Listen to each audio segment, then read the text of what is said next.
வாழ்க வளமுடன்.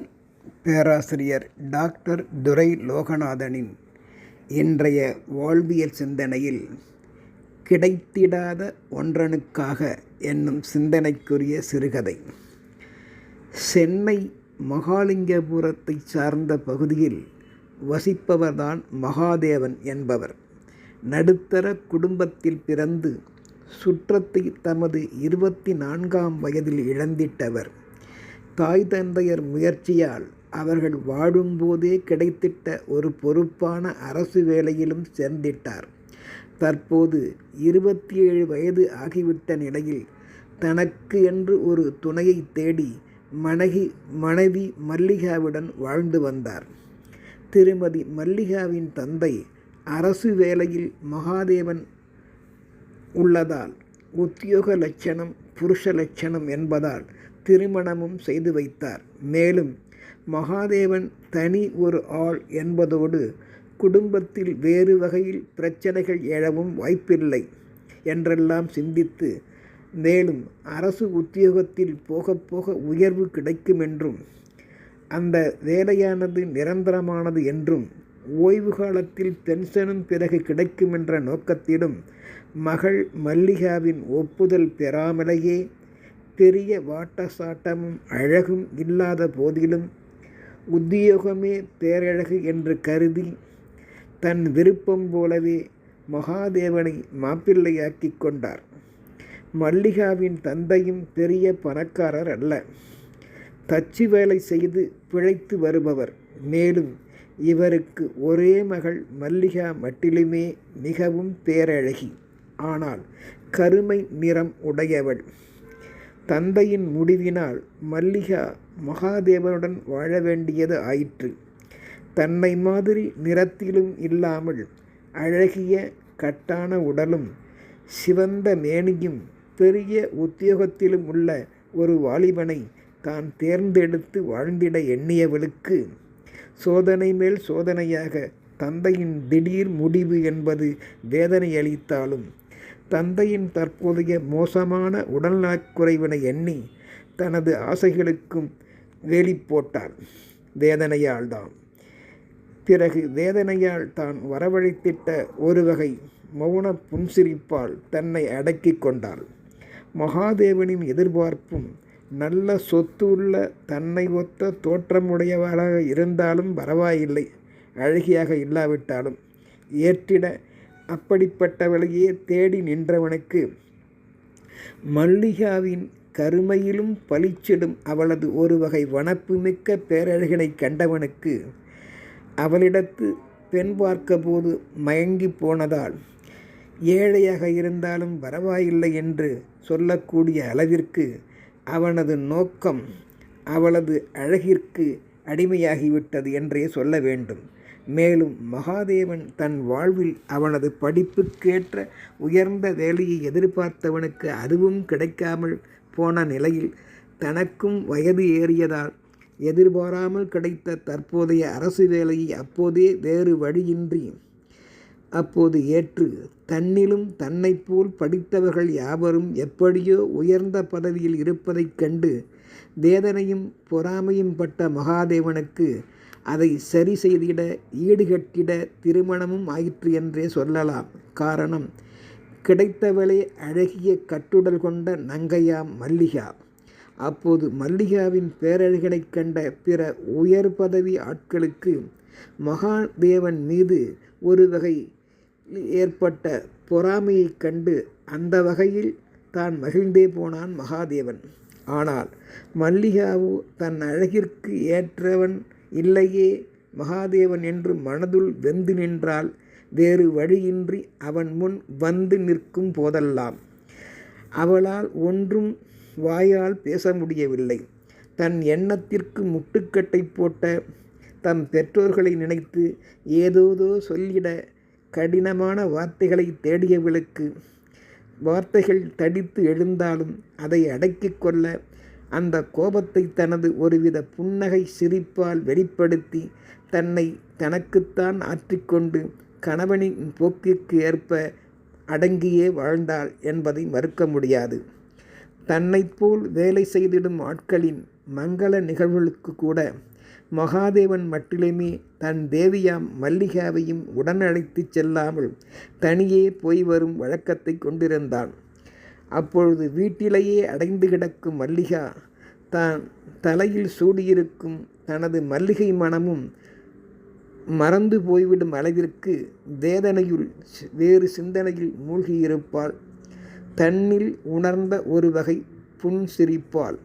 மேலும் அது மட்டுமல்ல, பலர் கூடியிருக்கும் பொது இடங்களுக்கும் பலர் மத்தியில் மல்லிகாவை வெளியே அழைத்துச் செல்வதில் ஆர்வம்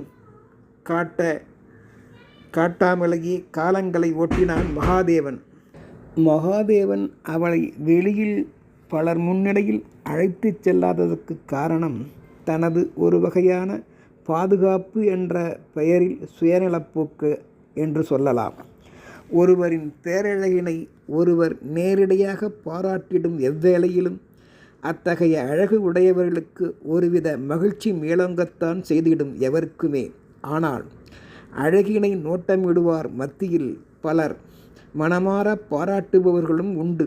மற்றும் சிலர் சுயநலப்பார்வை மட்டிலுமே ஒரு நோக்கு, இடைநோக்கு, பலநோக்கு என்று செலுத்துவோரும் உலகில் உண்டு என்பதினாலேயே அதனை எண்ணியவன் தன்னிடம் இல்லாத ஒன்றாம் கட்டுடல் அழகு மல்லிகாவின் வழியே கிடைத்து மணந்ததால் அதை வேறு எவர் பார்வைக்கும் படாமல் இருக்க மகாதேவன் தான் அவ்வாறு செய்து வருவதாக அதையும் மறைக்காமல் தனிமையில் வருந்தி நிற்கும் தன்னவளாம் மல்லிகாவிற்கு அவள் உட்குறிப்பு அறிந்து வெளிப்படையாய் அவரிடமே எதையும் மறைக்காமல் சில சமயங்களில் இவ்வாறு எடுத்துரைப்பான் மகாதேவன்.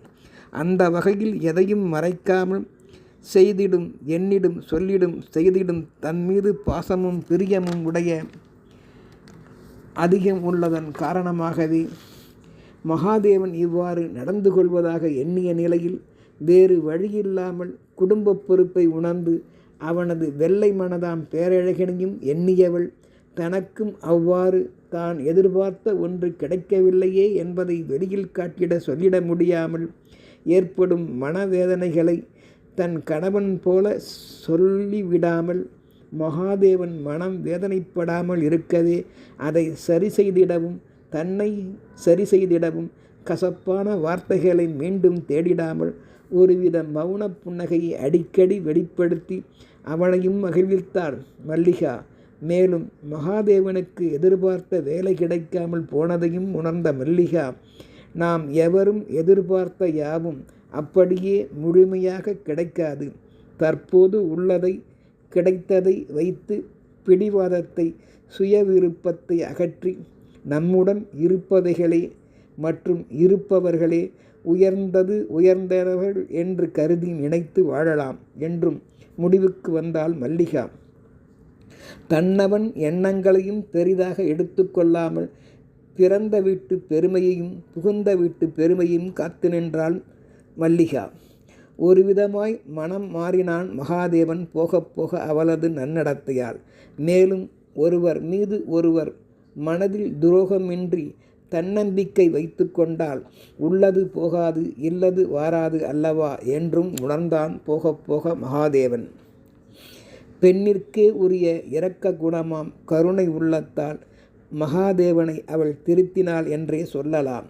மல்லிகாவும் அதனால் அவர்களின் வாழ்வில் பின்பு மல்லிகை மனம் வீசிற்று. அந்த நிலையில் தனது மாமனார் வீட்டிற்கு மாமனார் அதிசயப்பட்டுவிடும்படியாக தன் மனைவியோடு ஒரு நாள் உடன் சென்றவனை கண்ட மாமனார் மகிழ்ந்தும் போனார். தனக்கு பேரப்பிள்ளைகள் வேண்டும் என்பதற்காக இருவர் மனதினையும் பக்குவப்படுத்தியதுடன் வெளியுலகை இருவரும் சேர்ந்து கண்டிட அவர்களை தேன்நிலவிற்கு அனுப்பி வைத்தார்.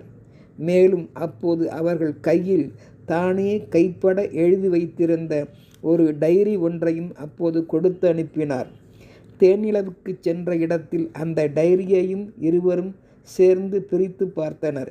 அதில் சிறிய முடிவில் பெரிய மாற்றம் ஏற்படும் என்றும், நான் என்பது ஒருவருக்கு அகல நாம் உயர்வோம் என்றும், மேலும் கிடைத்திடாத ஒன்றுதான் சிறந்தது என்று நினைத்து கொண்டிருந்தால் தற்போது கைகளில் இருப்பது எப்போதுமே சிறப்பாக தெரியாது என்றும், மேலும் ஒன்றுபட்டால் உண்டு வாழ்வு என்றும், மேலும் ஆங்கிலத்தில் if you cannot find the right words for the certain situation, just give a smile.